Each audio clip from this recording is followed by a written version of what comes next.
Reka nongere mbasuze mbifuriza ibihe byiza mwebwe mudahwema kutwereka ko mudukurikira gatanu kuri gatanu muri gahunda z'amakuru ndetse n'ibiganiro bitandukanye, natwe tuba dukomeza kugenda tubagezaho aho muba muri hirya no hino, abari mu Rwanda ndetse no hanze y'igihugu cy'u Rwanda.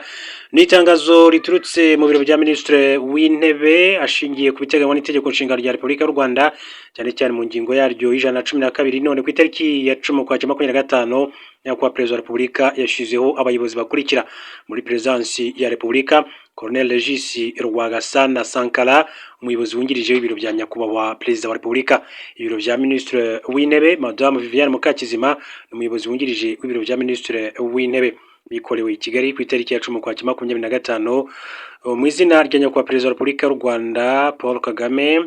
Witwa Dr Justin Nsengiyumva, Minisitiri w'Intebe, washyize umukono kuri iri tangazo. Impinduka zikomeye cyane zikozwe n'umukuru w'igihugu cy'u Rwanda mu biro bya Perezida wa Repubulika, muri Perezidansi ya Repubulika ndetse no mu biro bya Minisitiri w'Intebe. Impinduka zikomeye cyane. Akaba rero Madame Viviane Mukakizima yongeye kugirwa icyizere n'umukuru w'igihugu cy'u Rwanda, kimwe na Colonel Regis Rwagasana Sankara nabo bakabagiriwe icyizere n'umukuru w'igihugu cy'u Rwanda, baha inshingano zikomeye cyane. Murabizi neza ko mu minsi mike ishize mu Rwanda haberaga inama ya Organisation Internationale de la Francophonie, cyangwa se inama y'ibihugu bikoresha ururimi rw'igifaransa.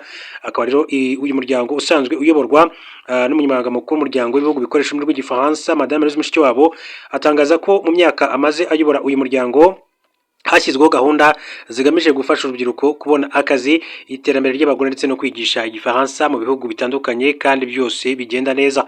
Madame Louise Mushikiwabo yatangiye kuyobora Organisation Internationale de la Francophonie muri 2019, yongera gutorerwa manda ya kabiri mu Gushyingo 2022. Uyu muyobozi wageze mu Rwanda yitabira inama ya Minisitiri b'Ububanyi n'Amahanga b'ibihugu bigize uyu muryango, yabaye ku itariki ya 18 kugeza ku itariki 20 Gushyingo 2025. Yabwiye RBA ko gahunda yateganyije gukora mu gihe cy'ubuyobozi zikorwa kandi ziri mu nzira nziza. Ati ingamba rero zagezweho, twagize n'umwanya muri inama ya Minisitiri wo gutanga raporo, gusobanura aho tugeze. Navuze ko OIF ikora ibintu bitatu: hari ururimi rw'igifaransa, ibijyanye n'iterambere mu nzego zitandukanye, hakaba n'akazi ka politike no kugira uruhare mu bibazo bikomeye cyane ku isi. Tukaba rero tubikora twifashishije amashami ari hirya no hino ku isi, dufite 13 ku migabane yose. Ashimangiye ko akazi ka Organisation Internationale de la Francophonie muri ibyo biciciro uko bitatu, cyane cyane ururimi rw'igifaransa, kuko narabivuze ati igihe niyamamazaga, ati dufite gahunda nziza cyane, hari yo kwigisha abarimu bigisha igifaransa. Dufite porogaramu yitwa Mobilité des enseignements, ibaha ubushobozi ikabahugura mu kwigisha ururimi rw'igifaransa. U Rwanda ni nacyo gihugu cya mbere cyasabye iyi gahunda kuva muri 2020. Dufite abarimu rero hano bakorana n'abandi barimu mashuri mu Rwanda.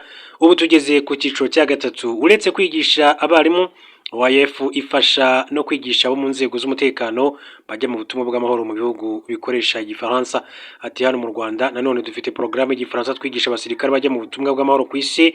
N'ubu muri iki gihe turi muri iyi nama ya Minisitiri, hari ayo masomo y'igifaransa ku basirikare bajya mu ngabo za Loni, abo bari guhabwa amasomo bagiye kujya muri Centre Africa, aho urwo rurimi rero rukenewe. Ikindi muri porogaramu dufite zikomeza gusabwa n'ibihugu byacu no kwigisha abadiplomate igifaransa. Harimo kandi gahunda yo kwigisha abadiplomate bo mu bihugu bikoresha indimi zitandukanye, bikorwa ku bufatanye n'umuryango wa Afurika yunze ubumwe. Ayo masomo atangirwa i Addis Ababa muri Ethiopia. Gahunda yo kwigisha igifaransa yibanze cyane ku bihugu bine birimo u Rwanda, Ghana, ibirwa bya Seychelles ndetse na Cambodia. Hanyuma rero muri bindi OIF ikora harimo guhugura abantu mu bijyanye n'ibidukikije n'iterambere rirambye, mu gihe muri Aziya ikora ibikorwa byo guteza imbere ubukerarugendo, kuko ari byo ibihugu byagaragaje ko bikeneye. Ku buyobozi bwa Mushikiwabo muri OIF hashyizweho gahunda yitwa D-Click ifasha urubyiruko kubona ubumenyi mu ikoranabuhanga ndetse no guhanga imirimo. Ati ibindi bikorwa kandi tubona ibihugu byacu byishimiye ni ugutegura abakiri bato, kuko urubyiruko nirwo duha rero cyane agaciro mu bikorwa byacu bya OIF, kubigisha no kubahugura kugira ngo rero babashe gukora imirimo ijyanye n'ikoranabuhanga. Madame Louise Mushikiwabo yamije ko izi gahunda zose zigenda neza ku buryo hakenewe kongerwa umubare w'abazungukiramo. Ati izo gahunda zose ziragenda neza. Muri raporo nahaye abaminisitiri muri iyi minsi, ati nabasobanuriye ko aho umuryango porogaramu zidufite ziza zifite akamaro, abantu bifuza ko igihe kigeze kugira ngo rero twongere umubare abantu zibasha rero kugeraho, bo mu bihugu byacu bya francophonie, tuvuga nka gahunda yo kwigisha urubyiruko kubategura ku mirimo ijyanye n'ikoranabuhanga, gahunda yitwa Declic turifuza ko twabasha kandi kwakira urubyiruko rwinshi, ubu igeze ku bagera ku 25, ariko mu bufatanye na Banki Nyafurika itsura amajyambere bumvikanye ko muri 2026 izagera ku rubyiruko 100,000. Ati tugeze ahantu rero porogaramu zacu zigenda neza, ariko tubona bidahagije kuko abifuza ko porogaramu za OIF rero zibagirira akamaro ari benshi. OIF yabaye umusemburo ku banyarwanda. OIF yashinzwe mu mwaka w'igihumbi kimwe magana cyenda mirongo irindwi yitwa Agence de Coopération Culturelle et Linguistique, mu bihugu byawushinze hakabamo n'u Rwanda, bivuze ko rumazemo imyaka 55.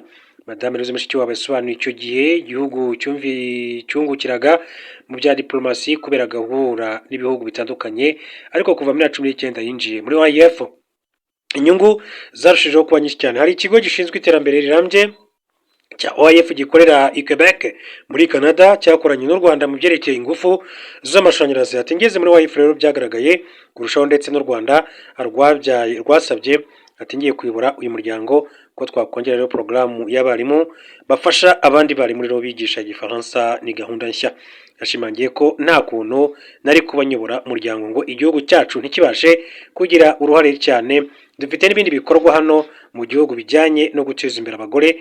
Ati mu bijyanye no kwigira n'ubukungu, ikigega cyitwa La Francophonie avec elle ni ikigega nifuje ko dushyiraho igihe cya COVID-19 kigeze muri 2020. Dufite amashyirahamwe amashyirahamwe abagore afashwa n'icyo kigega, hari ibikorwa byinshi cyane. Mushikiwabo rero yavuze ko mbere abantu babonaga OIF nk'umuryango ushingiye ku gifaransa n'umuco gusa, ariko ubu hashyizweho ibikorwa byo gufasha urubyiruko kubona akazi, guteza imbere abagore n'imirimo ya politiki irimo gufasha mu gutegura amatora, guhugura abanyamakuru ngo birinde gukwiza ibihuha n'ibindi.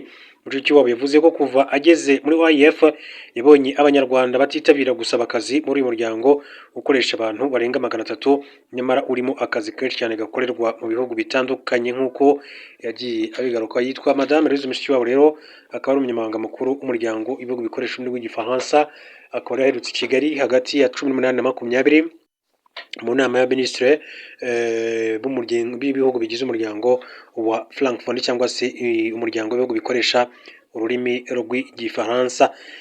Ni byinshi cyane rero bikomeza kugenda bivugwa mu Rwanda ndetse no mu karere. Reka gusa mbashimire, mbifurize gukomeza kugira ibihe byiza, mbabwira ngo mukomeze muri banditse ijambo subscribe cyangwa se s'abonner niba ukoresha igifaransa, ukandeho kandi kuzogera kugira ngo tukimara gutunganya amakuru yacu ndetse n'ibiganiro byacu bijye bihita abikugeraho ako kanya. Turasubira rero mu yandi makuru mu masaha ari imbere, ariko kandi turaza kugaruka ku ngingo zitandukanye ayiriwe avugwa mu Rwanda, mu karere k'ibiyaga bigari ndetse no ku isi yose muri rusange. Mukomeze rero munogerwe na gahunda dukomeza kugenda tubagezaho.